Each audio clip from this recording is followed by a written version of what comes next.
1강 3교시 인간은 어떤 존재인가? 이성적 존재로서의 인간, 레바브라고 하는 이 내용을 여러분과 함께 나누려고 합니다.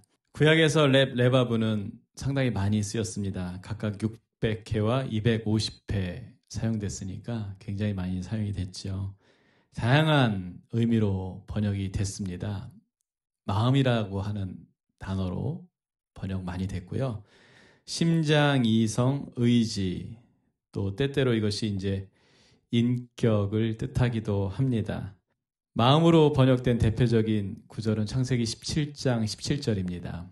아브라함이 엎드려 웃으며 마음속으로 이르되 100세 된 사람이 어찌 자식을 낳을까? 사라는 90세니 어찌 출산하리요 하니, 이때 이제 마음이 레브라고 하는 그 단어인 것이죠. 이성적 존재로서 그 인간, 동물이 가지고 있는 어떤 지적인 지성과는 좀 다른 개념입니다. 동물에게 지성이라는 말을 잘 쓰진 않지만 동물에게도 분명히 어떤 이성적인 판단할 수 있는 능력이 있죠. 사람은 단순히 생각만 하는 것이 아니라 상상하고 또 통찰하고 명상하죠. 심지어 성찰하는 그런 일을 하는 것입니다.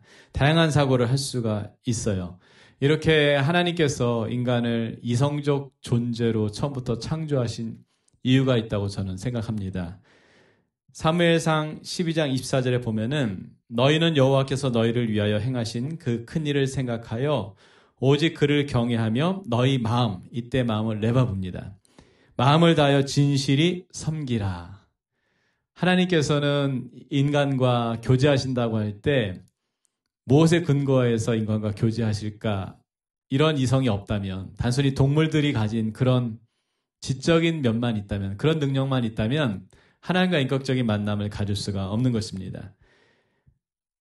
이 세상에서 가장 지적인 존재가 인간일까라고 했을 때 전반적으로 평균치를 보면은 인간이 가장 뛰어난 지적인 존재인 것은 사실입니다. 그러나 어떤 특정한 영역만 놓고 보면은 인간이 지적으로 가장 뛰어난 것은 아니죠. 개미가 이제 먹이 활동하기 위해서 돌아다니다가 뭔가를 발견하면은 왔던 길 그대로 가는 게 아니라 최단 거리로 그걸 돌아오는 거예요. 이거에 대해서 이제 과학자들이 실험을 했대요. 어떻게 이 개미가 이렇게 할 수 있는가? 그들의 더듬이를 가지고서 다른 개미들하고 어떻게 의사소통을 해가지고 이렇게 돌아올 수 있는가? 그거에 대한 실험을 할 정도였는데 놀라운 능력입니다. 제가 본 영상 가운데 처마 밑에 이제 벌집이 이렇게 달려 있습니다.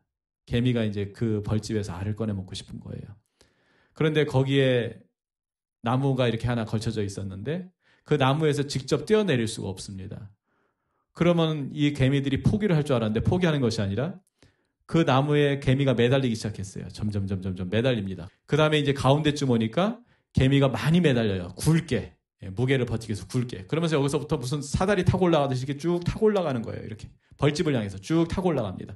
타고 올라가더니만 일종의 이렇게 U자형, 그러나 밑이 굉장히 굵은. 나중에 제가 그거를 공학하시는 분한테 얘기를 들어보니까 그렇게 해야 이게 무게가 지탱이 되는데요. 가운데가 이렇게 두껍게 돼야. 그래가지고서는 거기 있는 거 알을 그냥 다 날라가는 거예요. 자기 집으로 다 가져가는 그 영상을 보면서 정말 기가 막혔습니다. 어떻게 개미가 저런 생각을 할 수 있는지. 사람은 아마 그런 생각 하기 쉽지 않을 것 같아요. 장비 불러야 되고 뭐 이렇게 하면 모를까. 그냥 사람의 힘만으로 아무것도 장비 쓰지 않고 절대로 그런 거 못할 것 같아요. 그런데 이 개미는요, 아무 장비 없이 자신들의 지혜로 어디 뭐 물리학을 배운 것 같지도 않고 공학을 배운 것 같지도 않은데 어떻게 그렇게 계산을 했는지 기가 막히게 그 무게 중심과 또 버티는 힘을 알아가지고서는 사다리처럼 이렇게 자기들 몸으로 그걸 만들어가지고 벌집 안에 있는 그 알을 다 꺼내가는 것을 제가 보면서 정말 너무나 경이로웠던 적이 있는데, 여러분, 개미 굶어 죽지 않죠. 가장 완벽한 사회가 개미 사회라고 할 정도로 분업이 잘 돼 있고 시스템화되어 있습니다. 사람의 사회는 어떻습니까? 저 잘 사는 미국만 해도 지금 8명 중에 1명이 홈리스라고 할 정도로, 또 아무리 발전된 그런 경제적인 부를 누리는 나라도 한쪽에서는 굶어 죽는 일들이 벌어지고 있지 않습니까? 예, 그런데 개미는 그런 거 없어요. 그런 거 보면 누가 더 지혜로운 존재인가 생각을 좀 해봐야 되는 것이죠. 침팬지의 기억력, 뭐 손발력 이런 거 평가하는 거 측정하는 거 영상들 보면은 기가 막힙니다. 어느 대학에서 침팬지하고 인간의 기억력을 측정하는 평가를 했어요. 모니터에 이제 빨간 불이 들어오게 했습니다. 그리고 이제 그 불을 들어오는 순서대로 이제 누르게 한 거예요. 한 9개 정도 불이 들어오게 했다고 하죠. 여러 개가 들어오는데요. 과학자들도 5개 이상 기억하지 못합니다. 그런데 원숭이는요, 이거 굉장히 많이 기억해요. 9개까지 기억하는 원숭이들이 있대요. 그래가지고 터치를 하는 거예요. 순서대로. 불 들어온 순서대로. 순간 깜빡했는데 그거에 맞춰서 원숭이들은 터치를 하는 거예요. 사람은 과학자인데도 불구하고 그래서 과학자가 지는 거예요. 원숭이한테, 침팬지한테. 이런 말도 안 되는 일들이 있는 것이죠. 지적인 능력만 가지고 인간이 가장 위대한 존재냐? 그것은 인간의 오만일 수 있습니다. 하나님이 인간을 지적인 존재로 창조하신 것은, 그래서 인간이 정말 유일무이하다라고 할 수 있는 것은 그런 단순한 지적 능력을 의미하는 것이 아니라 하나님을 알 수 있는, 인격적으로 알 수 있는, 그래서 인간만이 종교를 갖게 되는 것이죠. 하나님을 찾는 것입니다. 아담과 하와가 낙원에서 추방을 당했습니다. 그래서 하나님을 스스로 찾을 수 없는 존재가 됐어요. 그럼에도 불구하고 하나님께서 인간을 포기하지 않았다고 제가 이해하는 것은 뭐냐면은 인간의 지적인 능력, 다시 말해서 레바브를 완전히 빼앗지 않으셨다고 하는 거예요. 그래서 하나님을 생각할 수 있는 그런 능력, 이성적 능력을 인간에게 여전히 남겨두셨다고 하는 것이 인간을 향한 하나님의 희망이고 또 인간을 버리지 않은 증거라고 저는 믿는 것이죠. 하나님은 사람이 이성을 통해서 하나님 알기를 원하십니다. 말씀을 보면요. 이사야서 33장 13절입니다. 너희 먼데 있는 자들아 내가 행한 것을 들으라. 너희 가까이 있는 자들아 나의 권능을 알라. 그러면서 하나님께서 인간에게 말씀을 하시는 거예요. 하나님이신 것을 인간에게 나타내고 싶으신 거예요. 자, 이제 여러분의 그 교재 내용을 보면요. 9페이지입니다. 하나님에 대해 무지한 사람들은 이성으로 하나님을 부인하거나 거부하며 하나님을 대체하는 우상을 만드는 죄를 짓습니다. 네, 사실이 그래요. 하나님을 알지 못하는 사람들, 또 사회, 어떻습니까? 우상을 숭배할 수밖에 없는 것입니다. 어쩔 수가 없어요, 인간은. 하나님을 찾지 않으면 하나님을 대체할 만한 무엇인가를 찾는다. 그래서 창세기 6장 5절에 보면은 여호와께서 사람의 죄악이 세상에 가득함과 그의 마음으로 생각하는 모든 계획이 항상 악할 뿐임을 보시고, 우리가 이런 말씀을 보면은 윤리적으로 굉장히 타락했겠구나 그렇게 생각을 하기가 쉬워요. 물론 그럴 수도 있을 겁니다. 그러나 또 한편으로 영적으로 이 말씀을 우리가 이해한다면 노아 시대 사람들은 하나님을 전혀 생각하지 않았구나. 도덕적으로 타락하지 않았을 수도 있어요. 우리가 생각하는 것만큼. 그러나 분명한 건 뭐냐면은 하나님을 찾지 않았구나. 하나님을 완전히 무시하고 잊었구나. 우리가 그렇게 생각할 수 있는 것이죠. 그래서 하나님은 뭐라고 말씀하시는 거예요? 항상 악하다. 그렇게 그 시대 사람들을 평가하신 것이죠. 유명한 얘기입니다. 출애굽기 32장. 모세가 잠시 40일 동안 자리를 비운 틈을 타가지고 이스라엘 민족이 아론을 앞세워서 한 짓이 있죠. 출애굽기 32장 4절에 보니까 아론이 그들의 손에서 금 고리를 받아 부어서 조각칼로 새겨 송아지 형상을 만드니 그들이 말하되 이스라엘아 이는 너희를 애굽 땅에서 인도해낸 너희의 신이로다 하는지라. 기가 막힌 일 아닙니까? 여지껏 하나님과 함께 동행하면서 엄청난 기적을 체험했고 신의 산까지 왔음에도 불구하고 이들이 결론적으로 하는 일이 뭡니까? 하나님이 없다고 생각됐을 때, 하나님이 떠났다고 생각됐을 때 하나님을 대체하는 우상을 만드는 거예요. 그럼 왜 하필이면 송아지를 만들었을까 한다면은 이 이스라엘 민족이 애굽에서 종살이할 때 이제 멤피스라고 하는 도시를 건설을 합니다. 그 멤피스라고 하는 도시의 주 신이 뭐였냐면은 황소였어요. 황소. 힘을 상징하고요. 권능을 상징하기도 하고 또 하나 이 황소가 의미하는 것이 성실성이었다고 그래요. 성실성. 힘도 세고 성실한 그런 신상인 것이죠. 그런데 하나님이 지금 불성실하신 거예요. 이스라엘 보기에. 응답 안 하시니까 40일 동안 자기 곁을 떠나 있으니까 또 안 올지도 모른다는 불안감이 있으니까 그거를 패러디 해가지고 카피해가지고 가품을 하나 만들었는데 금이 부족했는지 어쨌는지 하여튼 그거를 소도 못 만들고 송아지를 만들어 놓고 좋다고 이걸 하나님이라고 떠들고 있는 인간의 모습을 보게 되는 것이죠. 여러분, 내가 필요할 때 하나님이고, 내가 아쉬울 때 하나님이고, 내가 아쉽지 않으면 하나님이 아니고, 그 잘못된 신앙이죠. 또 뿐만 아니라 하나님이 언제든 내가 원할 때마다 하나님은 나에게 신실하게 응답하셔야 된다. 하나님 내 곁에 계셔야 된다라고 하는 것도 여러분 굉장히 오만한 생각입니다. 하나님을 우상처럼 여기는 거예요. 하나님은 절대 주권자이십니다. 하나님이 내 옆에 있고 안 있고는 내가 결정할 바가 아니에요. 사실 피조물인 나, 특히 죄성을 가진 나, 연약한 이 지성을 가진 내가 결정할 바가 아닌 것이죠. 사실은 하나님이 은혜로 우리와 함께 해주실 뿐인 것입니다. 때로 하나님이 안 계신 것처럼 그렇게 느껴질 때가 있어요. 멀리 계신 것처럼 그렇게 느껴질 때가 있어요. 하나님 부재의 시간이 찾아오는 것입니다. 헨리 나우에는 그것을 분명히 얘기했어요. 하나님 부재의 시간이 있다. 내가 성실하게 하나님 앞에 반응함에도 불구하고, 성실한 믿음을 가졌음에도 불구하고 하나님은 부재의 그런 시간들을 허락하신다. 왜 그러느냐? 하나님을 더욱더 갈망하도록 하기 위해서. 지금 이스라엘 백성들은 하나님을 갈망한 것이 아니라, 그래서 하나님 앞에 더 엎드려서 하나님을 기다린 것이 아니라 그 짧은 시간을 견디지 못하고 뭔가를 만들어내고 조급하게 행동했다고 하는 것을 우리가 보게 되는 것이죠. 무슨 얘기입니까? 하나님을 신뢰하지 못했다고 하는 것입니다. 묵상할 때 여러분, 이 묵상학교는 하나님 말씀 앞에 기다림의 시간을 굉장히 강조합니다. 하나님 말씀하실 때까지 그 앞에 머무르며 기다려야 합니다. 이것을 굉장히 강조를 하는 학교예요. 그런데 대부분의 분들이 이것을 굉장히 어려워해요. 그리고 자기가 뭘 하려고 그래요. 그때마다 여러분 기억하십시오. 하나님이 말씀하셔서 뭔가를 하는 것과 내가 급해서 뭔가를 하는 것은 굉장한 차이가 있다. 이게 극대화된 것이 출애굽기 32장에 나오는 금송아지 만드는 사건이었구나. 하나님이 하실 때까지 기다려야 되고 말씀하실 때까지 견뎌야 되는데, 그게 아니라 그냥 그 하나님이 뭔가를 빨리 하시라고, 내지는 당장 하나님이 내 눈앞에 좀 계시라고 하면서 그냥 내가 뭔가 조급함에 뭔가를 만들어내는 것이죠. 그리고 그걸 하나님처럼 여기는 거예요. 그거 우상 아닙니까? 그것을 여러분 생각해 보셨으면 좋겠습니다.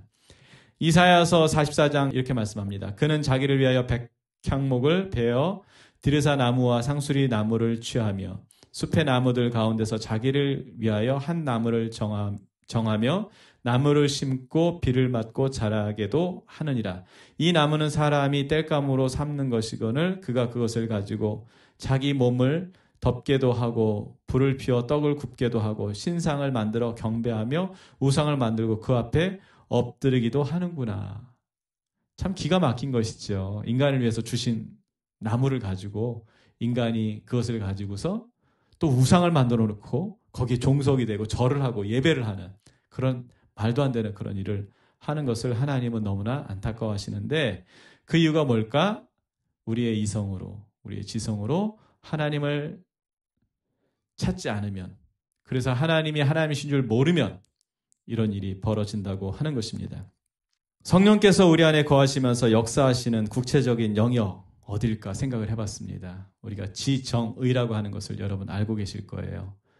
물론 성령께서 우리의 영의 영역에 거주하십니다. 그러나 그 성령께서 우리 안에 계신다고 하는 것을 어떻게 나타내시겠습니까?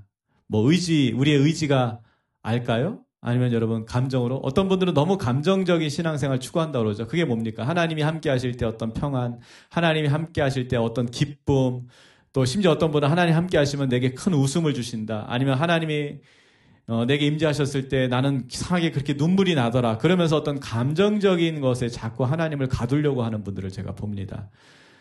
물론 감정이라고 하는 것이 하나님의 어떤 그 임재와 연관해가지고 그것을 좀 풍성하게 만들 수는 있을지 모르겠어요. 그러나 여러분, 우리의 감정이라고 하는 것은 굉장히 이렇게 변화가 심해요. 기복이 심합니다. 업다운이 있어요.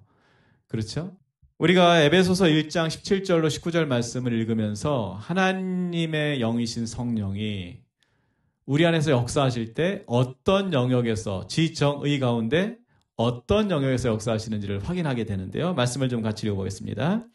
우리 주 예수 그리스도의 하나님 영광의 아버지께서 지혜와 계시의 영을 너희에게 주사 하나님을 알게 하시고, 지적인 영역이죠. 너희 마음의 눈을 밝히사, 그냥 육신의 눈이 아닙니다. 마음의 눈을 밝히사 지성을 열어주신다는 거예요. 이성을 열어주신다는 거예요. 그의 부르심의 소망이 무엇이며 성도 안에서 그 기업의 영광의 풍성함이 무엇이며 그의 힘의 위력으로 역사하심을 따라 믿는 우리에게 베푸신 능력의 지극히 크심이 어떤 것을 너희로 알게 하시기를 구하노라. 계속 반복되는 중요 단어가 뭡니까? 알게 하기를 원한다고. 알기를 원한다고 그렇게 얘기하는 겁니다. 그럼 뭘로 압니까?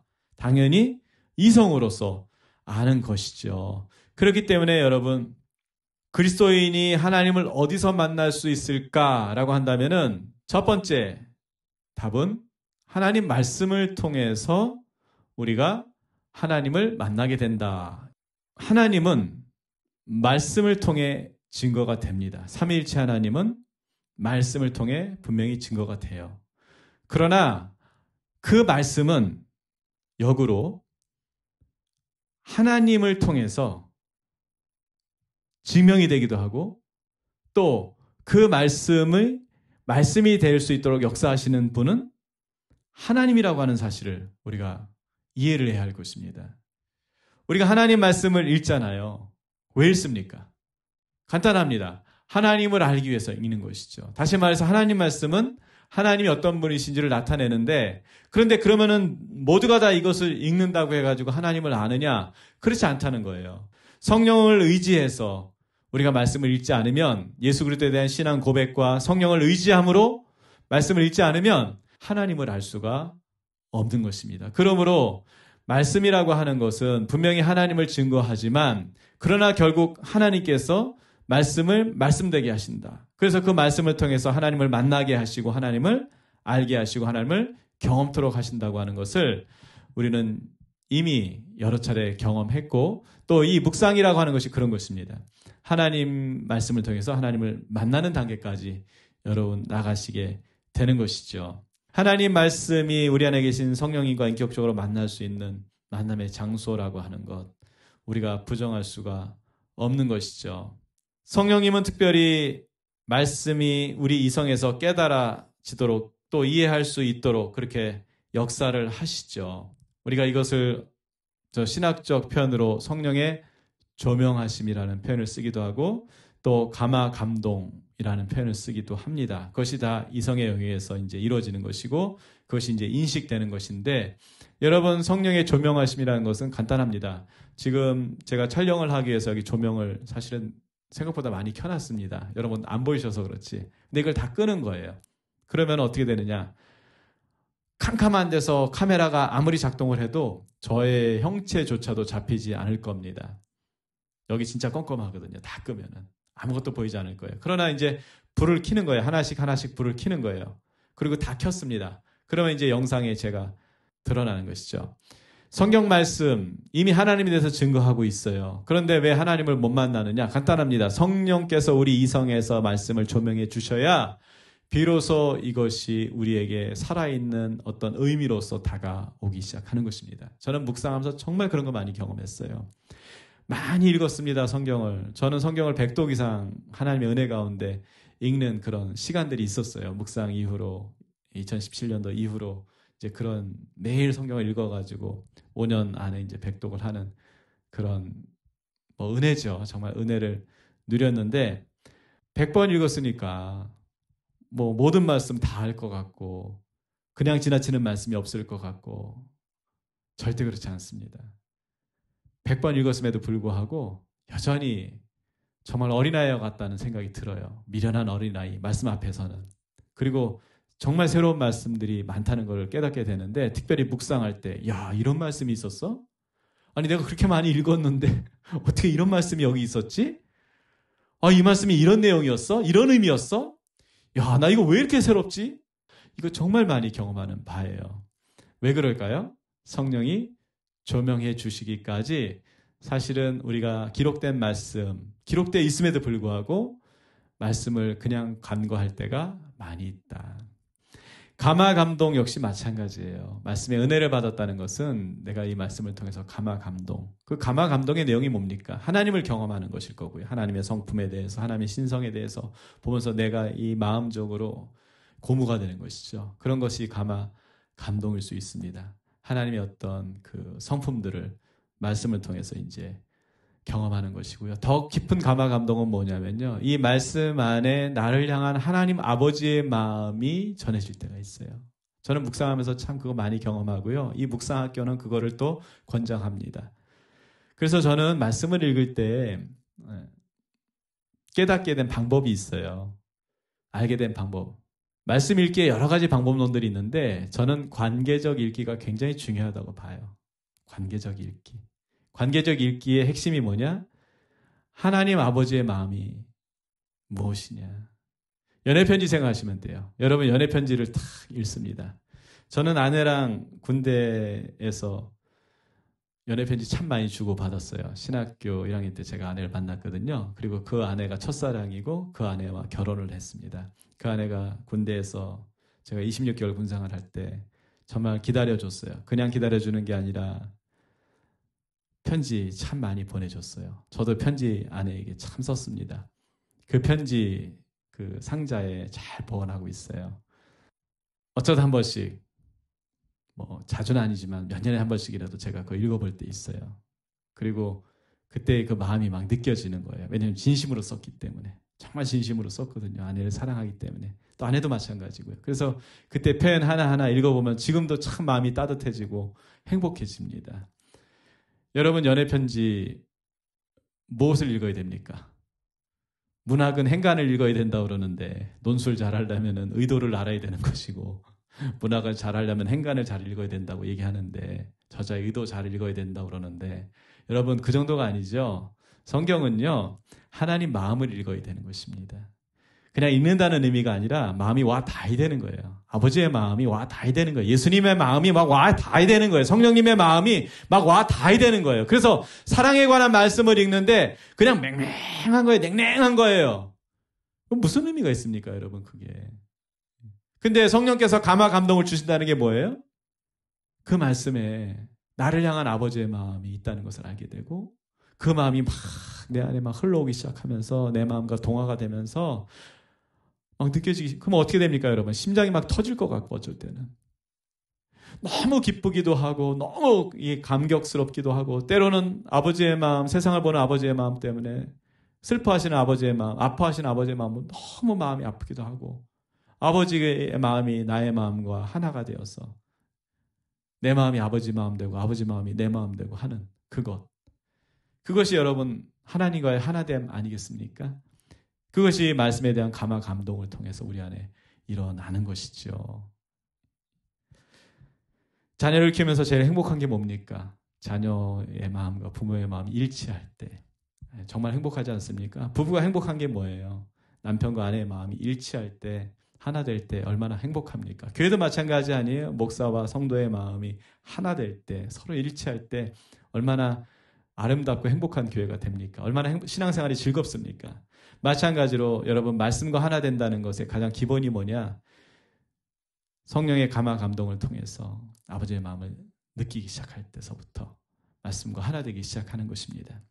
성령께서 특별히 말씀이 우리 이성 가운데 조명될 수 있도록 역사하시고 감화 감동될 수 있도록 역사하세요. 그래서 삼위일체 하나님의 그 마음과 뜻을 알 수 있도록 하심으로써 우리와 친밀감을 누리시고 더 깊은 신뢰의 관계, 더 깊은 인격적인 관계로 우리를 인도하시는 것입니다.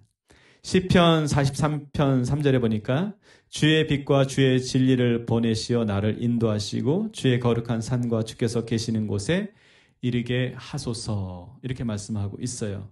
자, 주의 빛과 주의 진리. 저는 그것을 어떻게 이해했냐면은 주의 빛이라고 하는 것은 성령님을 얘기하는 거구나. 그렇게 이해를 했고요.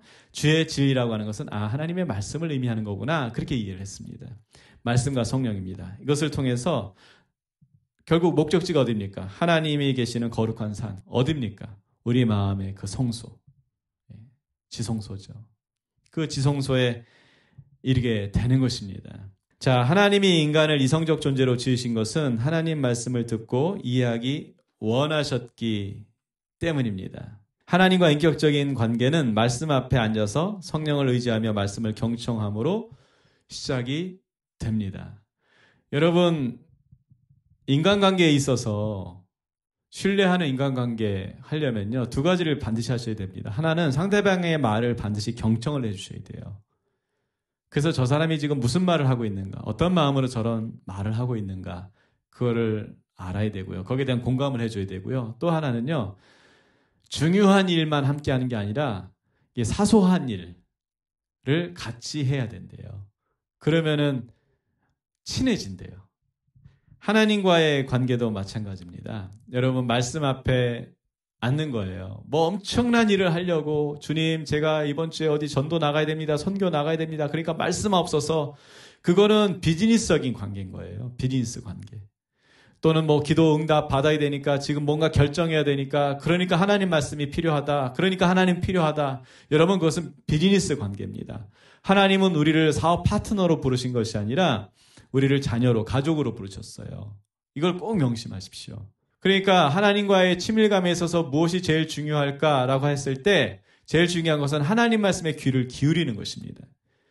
귀를 기울인다는 것이 무엇입니까? 말씀 앞에 앉아서 하나님이 말씀하실 때까지 기다리는 거예요.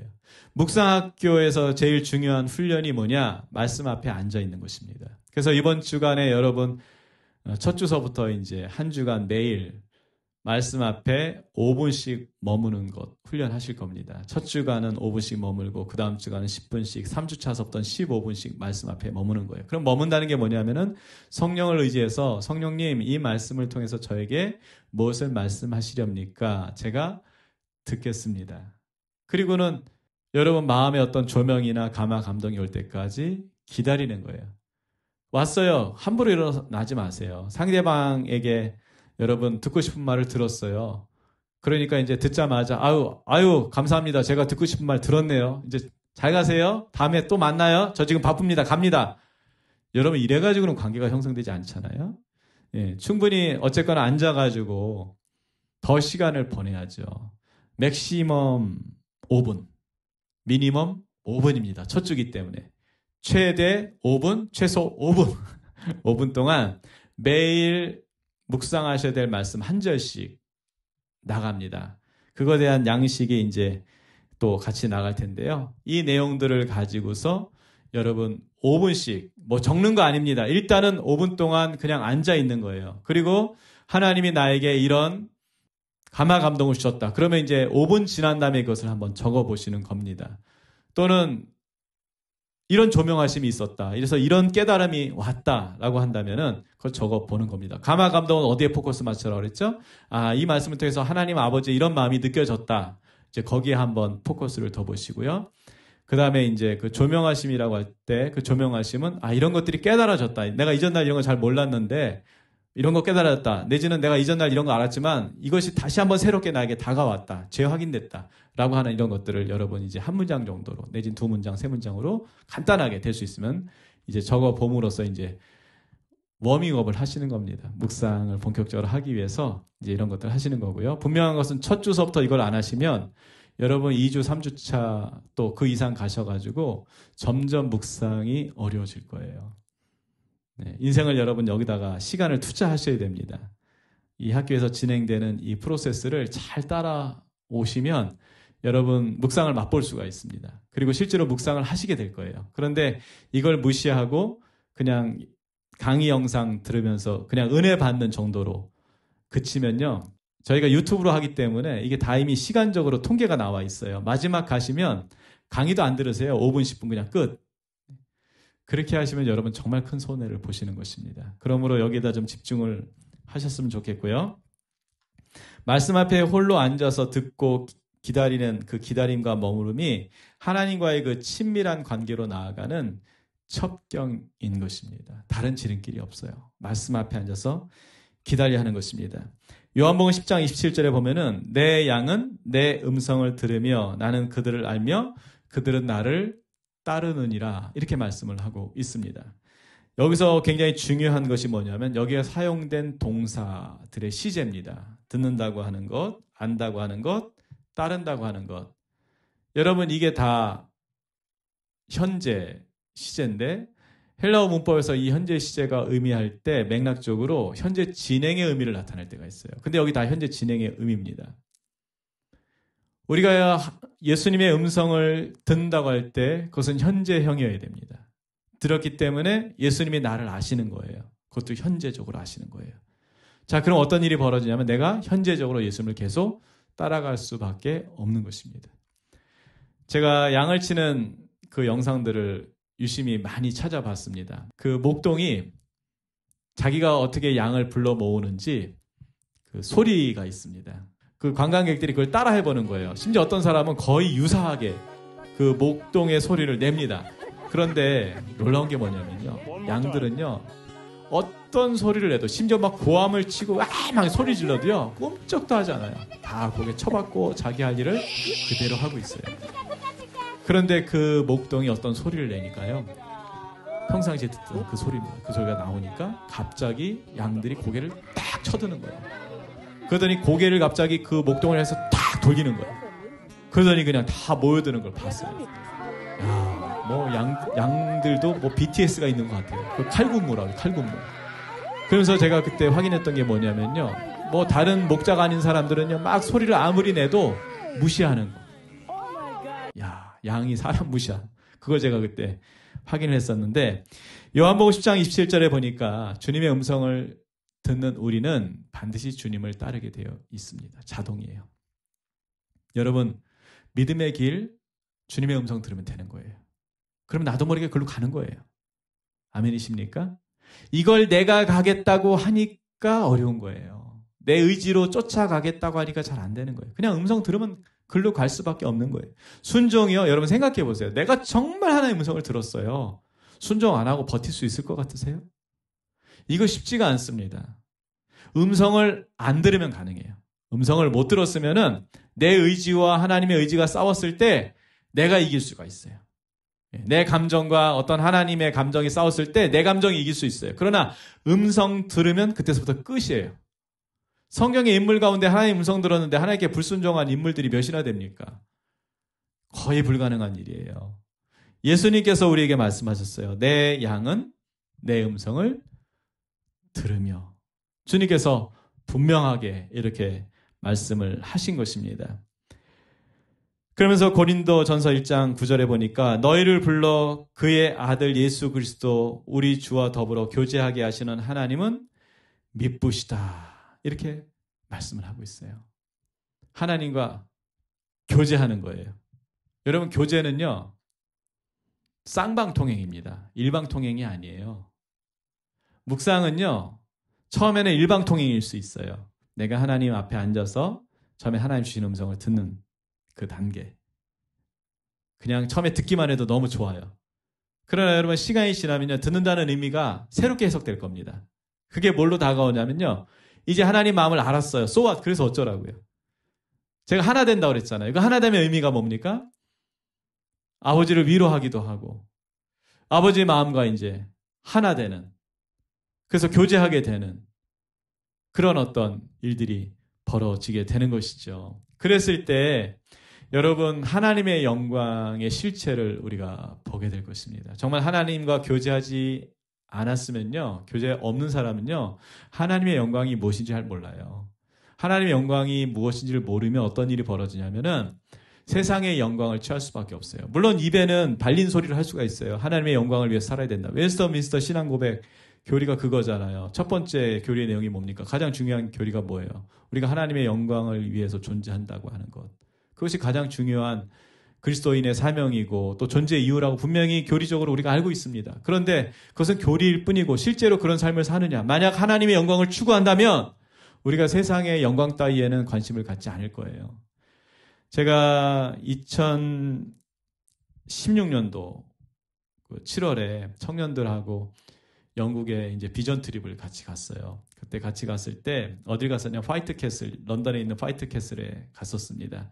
그 화이트 캐슬에 가면은 거의 무기고가 있어요. 영국의 그 기마병들이 갖고 있었던 어떤 무기들. 아, 뭐 대단합니다. 그런 거 이제 굉장히 볼거리가 풍성하죠. 그리고 또 한쪽에 가면은 뭐가 있냐면 주얼리관이 있어요. 그 주얼리관에 가면은 역대 영국 왕들의 그 왕관들, 금으로 만든 왕관들, 뭐 방패도 있고 칼도 있고 특별히 그 왕관들이 있어요. 여왕 왕비 거들도 있고 심지어 여왕 거도 있습니다. 거기는 사진을 찍을 수가 없어요. 에스컬레이터로 이렇게 쭉 평면으로 쭉 이동을 합니다. 그러면서 지나가면서 벽면에 이제 쇼 윈도우에 쫙 이렇게 전시된 왕관들을 보는데, 야, 뭐 저는 신라 금관이 그게 뭐 금관으로서 굉장히 가치가 있는 건 줄 알았는데, 물론 뭐 상대적 개념입니다. 가치가 없다는 건 아닌데, 제가 그 주얼리관에 가서 본 그 왕관들을 보고 나니까 우리 그 신라의 그 금관은 너무 얇아. 너무 얇아. 우리 조상들이 착해가지고 어디 가서 뺏지도 못해가지고 그냥 다 이게 두드려가지고 금을 얇게 해가지고 했잖아요. 이 왕관 장난이 아니에요. 진짜 왕관이 금으로 진짜 아주 두툼하게 해가지고 뭐 얼마나 반짝거리는지 온갖 보석들이 다 박혀 있어요. 진짜 휘황찬란하다는 걸 제가 그때 알았어요. 아, 보석이라는 것은 휘황찬란한 거구나. 그때 아주 실감을 했는데요. 이제 엘리베이터 딱 끝나고 정면에서 조금 벗어난 데 뭐가 있냐면은 독보적인 하나의 부스가 딱 있습니다. 주변 좀 약간 어두스름하게 해놓고 거기다 서치 하나 딱 비춰가지고 왕관 하나를 거기다 딱 전시했는데 엘리자베스 여왕이 쓴 왕관입니다. 그 왕관에 박힌 보석이 있어요. 컬리넌이라고 하는 보석입니다.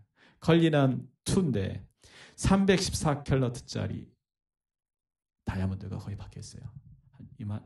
이만은 할 거예요, 여러분. 예. 저는 왜 영국 여왕을 메이저스티라고 하는지 알았어요. 그 인물하고 그 왕관 쓰고 나타나면 그게 대낮일수록 빛이 좋을수록 나타나면 저 멀리서부터 아마 이게 엄청 번쩍일 것 같아요. 다이아몬드가. 그때 제가 다이아몬드를 보면서 그 옆에 그 에스컬레이터 타고 왔을 때 그 왕관들에 박힌 보석들도 제가 말씀드렸잖아요. 휘황찬란, 장난 아니었다고. 정말 대단했다고. 야, 이래서 이거 쓰려고 그렇게 싸우고 사람 죽이고 뺏어오고 난리도 아니었고 이런 생각을 했는데 컬리넌을 하나 딱 보는 순간 여기 있는 왕관들은 다 잽이 안 되는 거예요. 야, 이거는 왕관도 아니에요. 그냥 그거 하나. 완전히 그 보석에 제가 완전히 깜짝 놀랐어요. 그리고서는 야, 이게 보석이라는 게 정말 다이아몬드라는 게 정말 킹 오브 킹이구나. 컬리는 와 대단하다. 그런 생각을 하면서 그때 제가 하나님 음성을 들었어요. 무슨 음성을 들었냐면은 네가 하나님의 영광을 받느냐, 네가 나의 영광을 받느냐, 그거였어요. 제가 막 너무 깜짝 놀랐습니다. 여러분 정말 하나님의 영광을 봤어요. 세상 영광 동경하지 않을 겁니다. 그런데 주님께서 그 영광을 얻으려면 어떻게 된다고 그랬죠? 우리 보고 낮아져야 된다고 분명히 말씀하셨어요. 십자가를 져야 된다고 말씀하셨어요. 그러니까 세상에서 여러분 성공하고 세상에서 높임받고 세상에서 인기를 얻고 사람들에게 주목받고 서브라이트 다 받고 주연되고 뭐 그게 그냥 자연스럽게 그렇게 된 일이면 어쩔 수 없는데 그게 아니라 그런 자리를 가려고 그냥 애를 쓰고 가진 애를 쓰고 술책을 쓰고 꾀를 내고 겉모술수 동원하고 심지어 거짓말하고 거짓행위 부정행위하고 그래서 그 자리를 차지했어요. 그리고 그 자리에 서가지고 하나님의 영광을 본다고 자기가 이게 하나님의 영광을 자기가 나타내고 있다고. 여러분 착각하지 마십시다. 하나님의 영광은 인간이 나타내는 게 아니에요. 그냥 인간은 하나님의 영광을 보고 그 앞에 엎드려서 하나님 앞에 경배할 수밖에 없는 존재지 인간이 하나님의 영광을 나타내는 그런 일은 없을 겁니다. 하나님의 영광은 그렇게 시시한 게 아니에요. 뭐 인간이 건축을 엄청나게 하면은 하나님의 어떤 영광이 나타나는 것이고 건축을 안 하면 초라해지고 그런 게 아니에요, 여러분.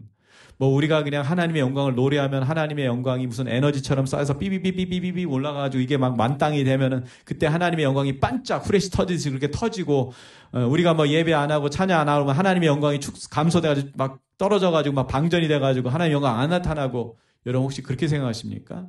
그렇지 않습니다. 우리가 하나님의 영광을 노래하는 이유는 진짜 하나님의 영광을 보기 위해서 하나님의 영광을 노래하는 것뿐이지 우리 자체가 하나님의 영광을 나타내는 것이 아니라고 하는 것을 우리가 이해했으면 좋겠어요. 분명한 것은 하나님의 영광을 정말 봤다면은 세상의 영광 따위는 동경하지 않을 것이다 라고 하는 것입니다. 자, 이제 강의를 한번 정리해 보도록 하겠습니다. 1교시의 네페시에 관한 이야기를 나눴고요. 이제 2교시의 바사르에 대한 이야기를 나눴습니다. 3교시 레바브. 질문을 던져봐야죠. 사람은 무엇을 먹어야 만족하고 행복할 수 있을까? 무엇입니까? 하나님 말씀인 것입니다. 하나님 말씀으로 여러분 내면을 한번 채워보세요. 아니 어쩌면 하나님 말씀으로 내면을 채워본 적이 없다면 여러분 아직까지 하나님으로 인해 만족해보지 못한 삶을 살고 계신 것입니다. 이번 묵상학교를 통해서 이 시즌을 통해서 정말 하나님으로 배불러 보실 수 있기를 바랍니다. 만족하실 수 있기를 바랍니다. 그 의미가 뭡니까? 다른 것에 더 이상 만족할 수 없는 것, 만족하지 않는 것이 하나님으로 배부른 것이지요. 사람이 어떻게 내면에서 쉼없이 분출되는 죄에서 자유할 수 있을까요? 말씀으로 덮어야 됩니다. 죄는 끊임없이 잡초처럼 나도 모르게 그냥 자고만 일어나도 솟아날 거예요. 감당할 수가 없어요. 그 속도를 이길 수가 없어요. 덮어야 됩니다. 계속 말씀을 덮어야 돼요. 동영상 나간 거 여러분 기억하십시오. 계속 말씀을 덮어야 된다. 그래서 말씀이 그냥 내 심령에 푸른 초장을 이룰 때 내가 더 이상 죄로 고통받지 않을 것이다. 그리고 십자가에 못 박힌다고 할 때 그 못의 실존적 의미는 결국은 내 안에 심겨진 하나님의 말씀이라고 하는 것 여러분 기억하셨으면 좋겠습니다. 사람이 어디서 하나님을 만날 수 있을까요? 하나님 말씀을 통해서 만납니다. 이성적 영역에서 성령께서 조명하시고 감화 감동하심으로 우리가 하나님을 만나게 되는 것입니다. 묵상은 하나님 말씀을 마음의 체험으로 영적 만족을 경험하는 것이에요. 또 묵상은 내면에서 쉼없이 분출되는 죄의 욕구를 말씀으로 덮는 것이기도 합니다. 묵상은 말씀을 통해 하나님을 인격적으로 알므로 하나님과 친밀해지는 것입니다. 그러니까 묵상을 여러분 어떤 훈련으로 접근하지 않으셨으면 좋겠어요. 어떤 단순한 어떤 방법으로 접근하지 않으셨으면 좋겠어요. 또 다른 어떤 방식이 아닙니다. 묵상이라고 하는 것은 어떤 사실은 형태가 없어요. 그냥 말씀을 읊조리고 말씀을 되뇌이고 또 말씀을 숙고하고 그런 것인데 중요한 것, 이것은 관계를 위한 것이다. 그래서 묵상을 처음부터 잘하는 분들이 있어요. 오면은 바로 음성도 잘 들리고 너무 묵상을 잘하시는 분들이 있어요. 왜 그럴까요? 평상시에 하나님과 관계가 잘 되는 분들이에요. 인격적으로 관계가 잘 된 분들은 묵상 쉽게 하십니다. 그러나 기도 생활도 열심히 했고 봉사도 열심히 했고 그럼에도 불구하고 이 묵상이 어렵다라고 하는 것은 너무 일로서 하나님을 만나셨기 때문에 그래요. 여러분 하나님 나라는 마당쇠를 공고하는 자리가 아니에요. 어떤 일꾼을 모으는 자리가 아닙니다. 하나님 나라는 자녀를 모으는 곳이에요. 자녀. 여러분 일 잘하는 일꾼에서 만족하지 마시고요. 자녀 되셨으면 좋겠어요. 하나님의 정말 좋은 자녀, 하나님과 친한 자녀가 되실 수 있기를 바랍니다. 네, 여러분 이제 강의 안에 여러분이 이제 새롭게 알게 된 것, 깨닫게 된 것, 이런 것 중심으로 나누는 시간이 있습니다. 소그룹을 신청하신 분들은 소그룹이 배정이 됩니다. 간사님들과 함께 이제 강의안 중심으로 이 질문 내용을 그대로 하셔야 됩니다. 줌으로 모이기 때문에 시간이 40분이라고 하는 한정된 시간에 모여야 됩니다. 하시고 싶은 말씀들이 많이 있을 거예요. 한 사람이 모든 시간을 독점해버리면 다른 분들이 나눌 수 없는 어려움이 생깁니다. 그래서 가이드를 드리는 것이죠. 강의 안에 있는 내용 그대로, 질문지 그대로 여러분 나누시라고 말씀을 드리는 것이고요.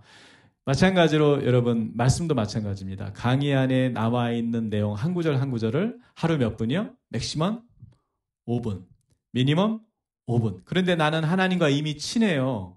그래서 나는 이 말씀 앞에 머무르면서 하나님과 더 교제하고 싶어서 15분 했고 20분 했고 30분 했어요. 괜찮습니다. 그거는 그거 누가 뭐라고 하지 않습니다. 권장하고 싶습니다. 그러나 처음에 그거 안 되는 분들에게 그렇게 막 억지로 그렇게 시키고 싶지 않아요. 중요한 것, 묵상은 기술이 아니라 묵상은 관계다. 이 묵상학교는 1주차서부터 하나님과 관계를 쌓아가는 시간이다. 그래서 하나님과 친해지면 하나님에 대해서 또 하나님이 말씀하시는 것에 대해서 점점 더 많이 듣게 될 것이고 또 더 많은 것들을 여러분 얻게 될 것입니다. 친구 관계 똑같아요. 친밀한 부부 관계 똑같아요. 친밀할수록 할 말이 많죠. 안 친하면요. 할 말 없습니다. 묵상도 마찬가지입니다. 하나님과 친하면 친할수록 더 풍성하게 음성도 들을 것이고 또 내가 하나님께 드릴 말씀도 많을 겁니다. 그러나 하나님께 친하지 않으면 정말 할 말이 없는데 가장 기본적인 출발점, 말씀 앞에 성령을 의지함으로 5분씩 매일 6번입니다. 주일날은 주일 설교 잘 들으시고요. 그렇게 들으시고서 소그룹 나누셨으면 좋겠고요. 소그룹 신청 못하신 분들이 있어요. 이분들은 간사님들이 여러분에게 멘토링 개념으로 전화를 해서 여러분들이 한 주간 동안 강의를 어떻게 들으셨는지 체크할 거고요. 그 도와드리는 겁니다. 그 다음에 머무시는 것 잘 하고 계신지 할 겁니다. 여러분 제발 부탁드립니다. 이전에 많은 훈련 받으셨고 많은 경험들이 있으셨을 텐데요. 지적인 어떤 것들을 아는 것으로 훈련이라고 생각하지 않으셨으면 좋겠어요. 이 묵상학교는 특히 그렇습니다. 뭐 은혜 받았다 중요하지 않습니다. 내가 이미 다 알고 있는 내용이다. 죄송합니다. 그러나 저는 그렇게 묻고 싶어요. 오늘 주의 음성 들으셨습니까? 그리고 오늘 주님의 음성을 따라가십니까? 만약에 그것이 일정하지 않다면 묵상하셔야 됩니다. 저는 그렇게 여러분에게 좀 응원해드리고 싶고 격려해드리고 싶습니다. 기도하겠습니다. 사랑의 하나님 감사합니다. 묵상학교에 오신 모든 분들을 주님의 이름으로 정말 축복하고 싶습니다. 왜냐하면 이분들 모두가 다 하나님의 자녀이기 때문입니다. 주님이 피값 주고 사신 너무나 귀한 자녀이기 때문입니다. 하나님 아버지, 우리는 주님의 것입니다. 허투루 인생을 살지 않도록 주님 우리를 지켜주시고 하나님의 의도에서 벗어난 열심과 충성을 가지고 사는 것이 아니라 하나님 아버지의 마음을 알고 아버지를 기쁘시게 해드리는 믿음의 자녀로서 삶을 살 수 있도록 도와주시길 원합니다. 무엇보다 이때 묵상학교에 왔사오니 이것이 주님의 부르심인 줄을 우리가 인정하며 성령을 의지하며 말씀 앞에 매일 앉을 수 있도록 축복하여 주시옵소서. 말씀 앞에 앉아서 성령의 조명하심과 성령의 감화 감동을 통해서 말씀 한 구절을 통해서 주님 은혜를 받는 데 그치는 것이 아니라 주님의 마음을 알고 주님을 만나는 놀라운 역사가 첫 주서부터 시작될 수 있도록 우리 모두를 축복하여 주시옵소서. 주님 감사합니다. 모든 영광을 주 앞에 올려드리며 존귀하신 예수님의 이름으로 기도드립니다. 아멘. 네, 여러분 첫 강의 정말 수고 많으셨습니다. 첫 강의가 사실 굉장히 길기도 하고요. 오리엔테이션 포함해서 여러 가지 이야기들이 있기 때문에 쉽지 않은 강의입니다. 그리고 새롭고 생소한 개념들도 분명히 있습니다. 그럼에도 불구하고 여러분 강의 끝까지 들으셔서 감사하고요. 또 기도하시면서 강의 내용들을 다시 한번 점검하시면서 한 주간 여러분의 것으로 또 영의 양식으로 삼으실 수 있기를 바랍니다. 사랑하고 존경합니다. 저는 두 번째 시간 하나님은 어떤 분이신가라는 강의 내용을 가지고 여러분 찾아뵙도록 하겠습니다. 사랑합니다.